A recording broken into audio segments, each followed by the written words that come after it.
You catch the drift. If I intend to do something for other than the sake of Allah, that's when I move away from Allah.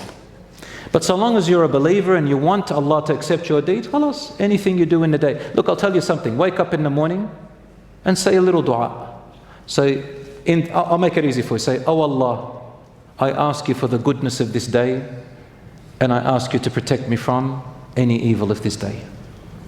Accept my deeds. That's it. Anything you do from that day of goodness, inshaAllah, is rewarded and brings you closer to Allah. Then he said, then my servant starts doing voluntary acts which I did not make obligatory upon him. He does them for my sake, and starts to get that much closer to me, closer and closer and closer and closer and closer, hatta uhibbuh, until I start loving him. This love that Allah is talking about is a very high form of love. It's higher. Then he says, and when I love him to that extent, what is the sign? How do you know Allah truly loves you to a high degree? Listen carefully. He says, كُنْتُ سَمْعَهُ الَّذِي يَسْمَعُ بِهِ, I become his hearing which he hears with. وَبَصَرَهُ الَّذِي يُبْصِرُ بِهِ, and his sight with which he sees with. وَيَدَهُ الَّتِي يَبْطُشُ بِهَا, and his hand which he works with and touches and does things. وَرِجْلَهُ الَّتِي يَمْشِي بِهَا, and his foot or his leg which he walks on. وَإِن سَأَلَنِي, and if he were to ask me, لَأُعْطِيَنَّ, I will give him. وَلَئِنِ اسْتَعَاذَنِي, and if he seeks my refuge, لَأُعِذَنَّ, I will protect him.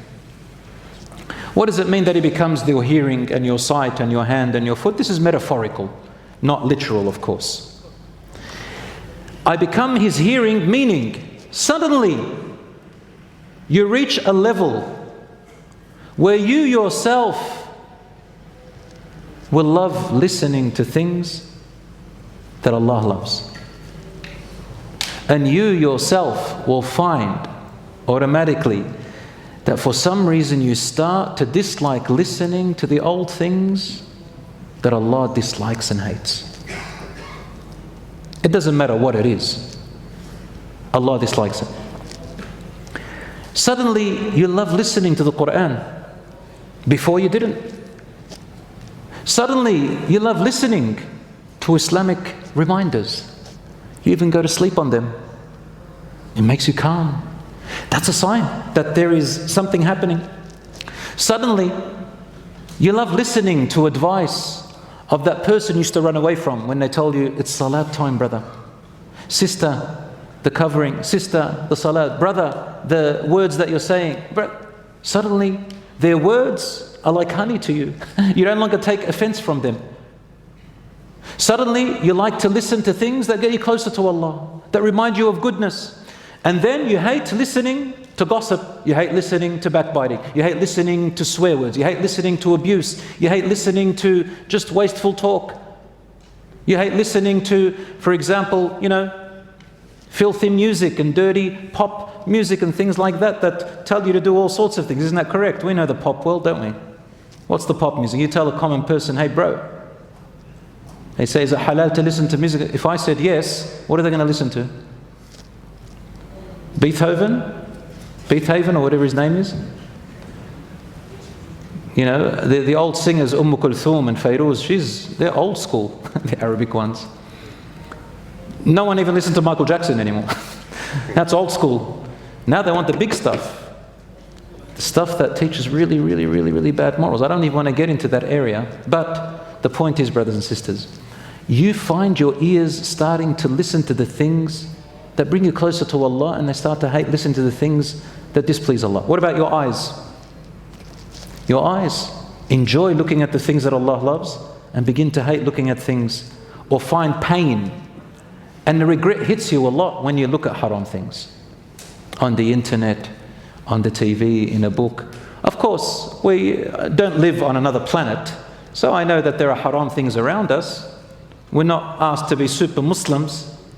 Sometimes you might watch something that has a lot of good in it and maybe a couple of things come past. We're not talking about the incidental haram things that your eye catches on. We're talking about deliberate, over and over again, looking. No regret, no trying to change yourself. Suddenly your eyes find it easy to look away. Your hands, you start wanting to use them in good. You start getting great good ideas, and they hate to do the wrong thing. And your legs like to go to places which Allah loves, and start to dislike going to places that Allah subhanahu wa ta'ala dislikes. Before you used to, now you're different.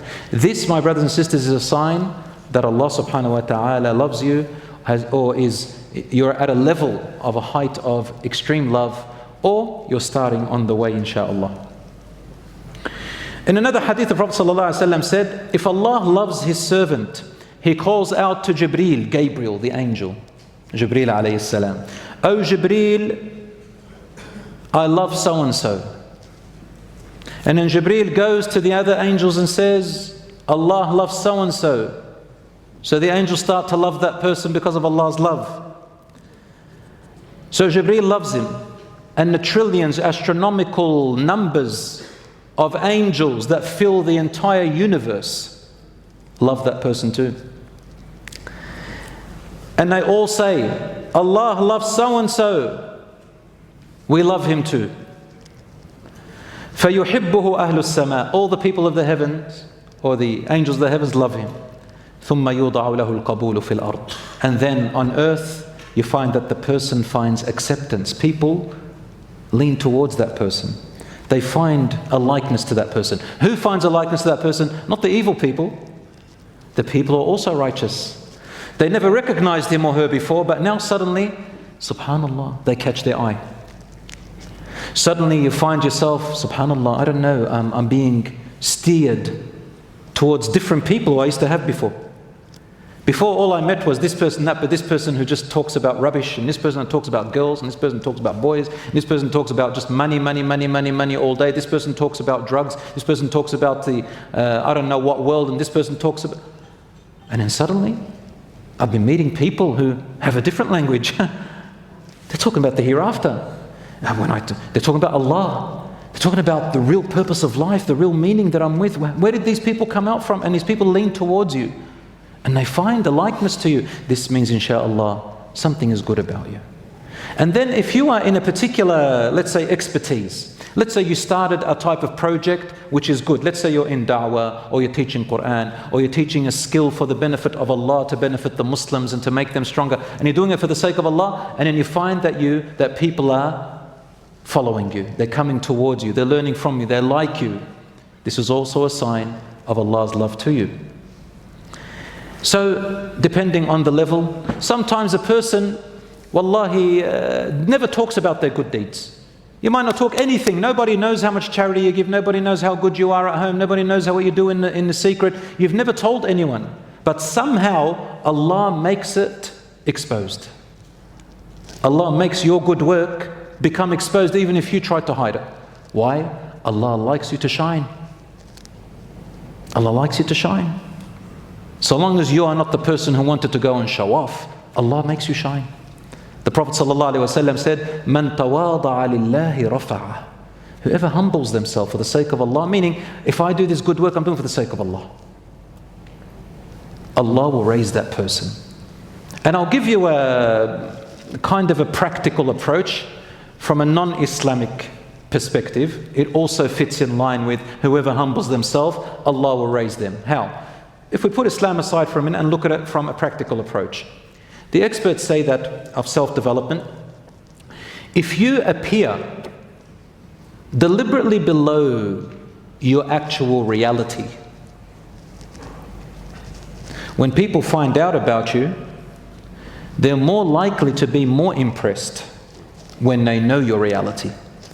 But if you go around trying hard to appear above your reality, so you're a fake person, a fraud. Maybe not a fraud, but not to that extent. But some people just show off a little bit. Or they appear above their reality. When a person gets to know that person and finds out their reality is lower than that, they kind of get disappointed. And sometimes you might not be a fraud or a fakester or a show-off or anything, but people had a good impression of you. It's not your fault. And when they know you in your reality, you tend to get a bit disappointed when the person's reality is not as you thought. Right? Celebrities have that problem a lot. A lot of da'is who become famous and known, they have this problem, they say, well, I'm just a normal person. And people, when they listen to you, they think, MashaAllah, this person's like an angel. And I've seen this happen before. So people they become good Muslims, they go to the masjid, and then they meet good people, or they meet people who they thought, MashaAllah, all their lives they're righteous and I wish I was like them. And then one day, as they got closer, maybe they saw 1 or 2 or 3 bad habits from that righteous Muslim they always thought so highly about. And then they get very disappointed. Or I've even seen people go to the other extremes. They leave Islam altogether. Or they say, I'm never going to go to the mosque again. No, don't do that. That's the shaitan. Each and every one of you has a potential to be a leader of Islam. Allah doesn't look at you who you're following. Allah looks at you how you become.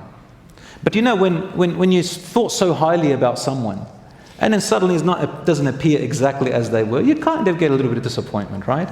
So, مَنْ تَوَاضَعَ لِلَّهِ رَفَعَ. Whoever humbles themselves for the sake of Allah, Allah lifts them.